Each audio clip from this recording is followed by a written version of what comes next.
আসসালামু আলাইকুম। কেমন আছো সবাই? আশা করি ভালো। আবারও হাজির হয়ে গেলাম তোমাদের ইস্টাতাপো অন্য একটা রেসিপি নিয়ে। তার জন্য ফ্রাইদানি বসাই দিলাম,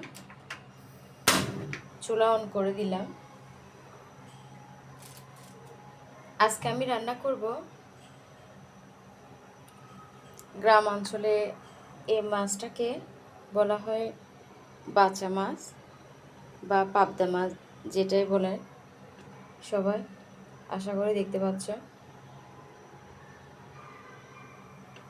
এগুলো আমি কেটে পরিষ্কার করে রেখে দিছি আগে থেকে। এই মাছটা রান্না করতে হবে সরষের তেল দিয়ে।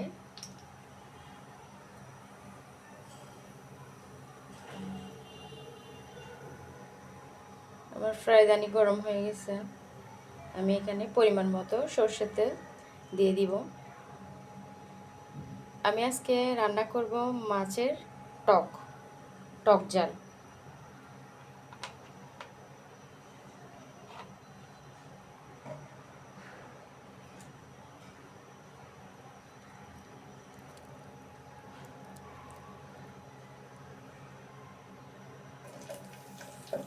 কেটে রাখা আগে থেকে একটা পেঁয়াজ কুচি দিয়ে দিলাম।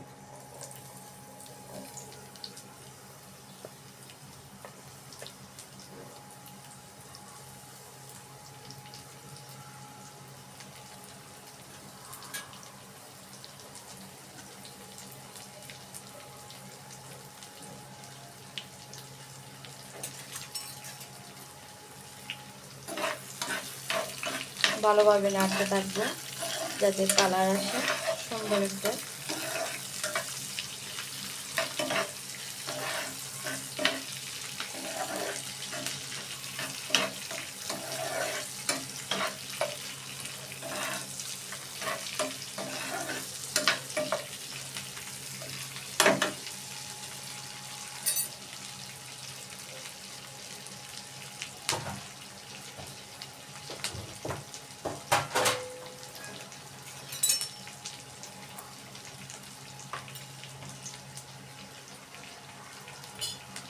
আমি ঢাকনা দিয়ে ঢেকে দিব 1 মিনিটের জন্য।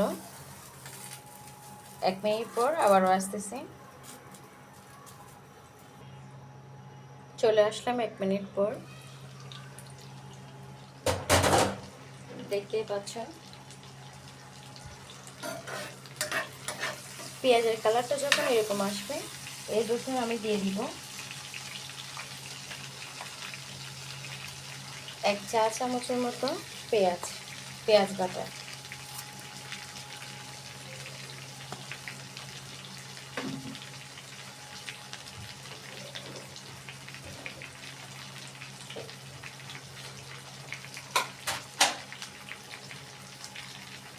এবং 1/2 চা চামচের মতো রসুন বাটা।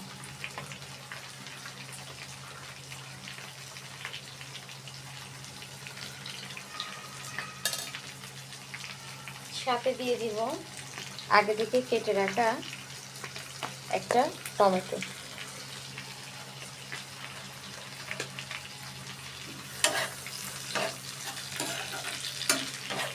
ভালোভাবে নাড়তে থাকবো।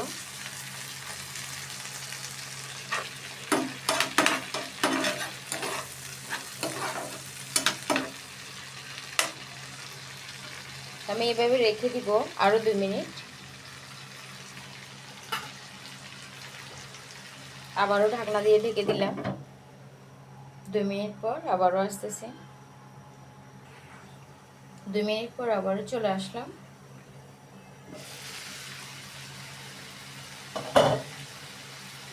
এখন আমি এর ভিতর দিয়ে দিব আগে থেকে থেতলে করা কাঁচামরিচ।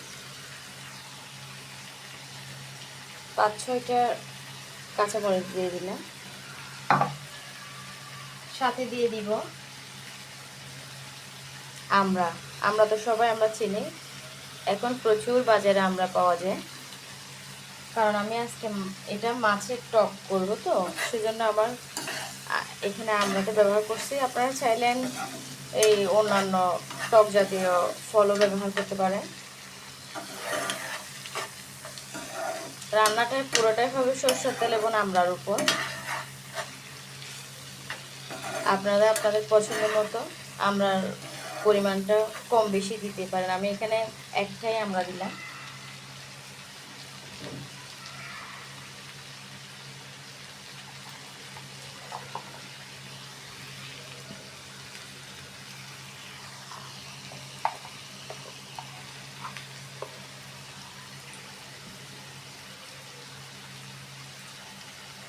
এখানে আমি 2 চা চামচ মরিচ গুঁড়া দিয়ে দিলাম, 2 চা চামচ হলুদ মশলা গুঁড়া এবং 1 চা চামচ হলুদ গুঁড়া, পরিমাণ মতো লবণ,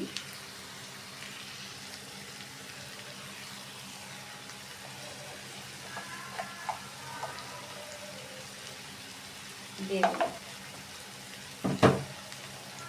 আমি ভালোভাবে নাড়তে থাকবো, কোনো পানি ব্যবহার এখন করব না। এভাবে আমি 2 মিনিট রান্না করব।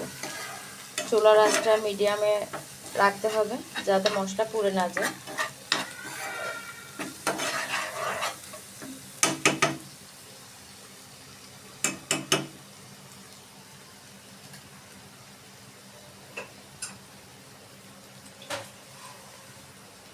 যদি মশলা লেগে যাওয়ার সম্ভাবনা থাকে তাহলে একটু করে পানি ব্যবহার করব যাতে মশলা লেগে না যায়।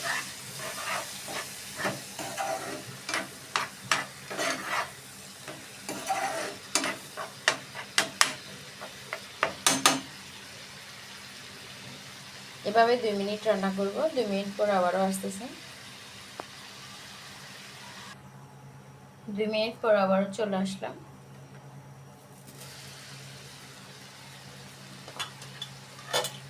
দেখতে পাচ্ছ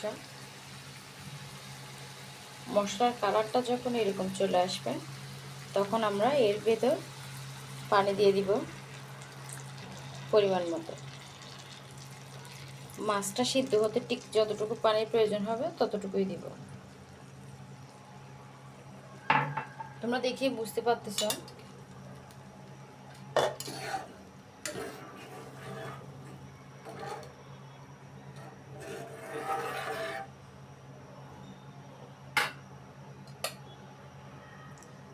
আবারও ঢাকনা দিয়ে দিলাম। এভাবে ঠিক আমি মিডিয়াম আঁচে 5 মিনিট রান্না করব। 5 মিনিট পর আবারও চলে আসতেছে। 5 মিনিট পর আবারও চলে আসলাম।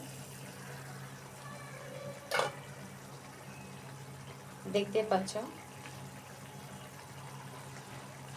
মাছের ঝোলে যখন এরকম ব্লক চলে আসবে তখন আমরা আগে থেকে পরিষ্কার করে রাখা মাছগুলা দিয়ে দিব।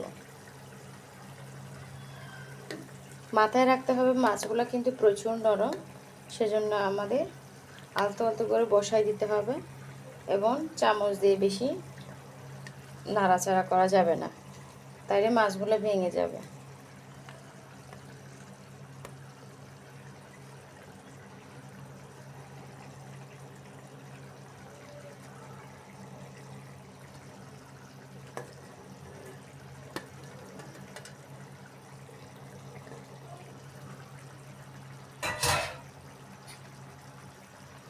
আমি এখানে একে একে সব মাছ দিয়ে দিলাম।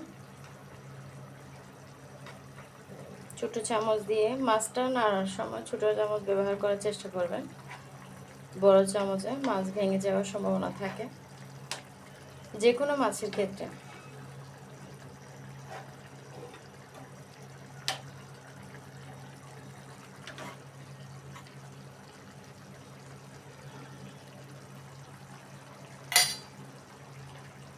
এভাবে আমি ঠিক মিডিয়াম আছে, লো না মিডিয়াম আছে, ঠিক 5 থেকে 6 মিনিট রান্না করব। 5 থেকে 6 মিনিট পর আবারও ফিরে আসতেছি।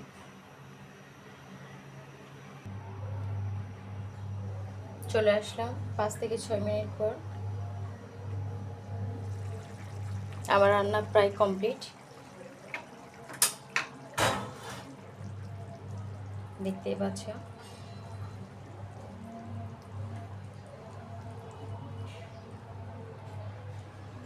মাছগুলো আমি এমনভাবে রান্না করছি যাতে একটা মাছও ভেঙে না যায়। তোমরাও ট্রাই করে দেখবে বাসায়, অবশ্যই অবশ্যই ট্রাই করে দেখবা।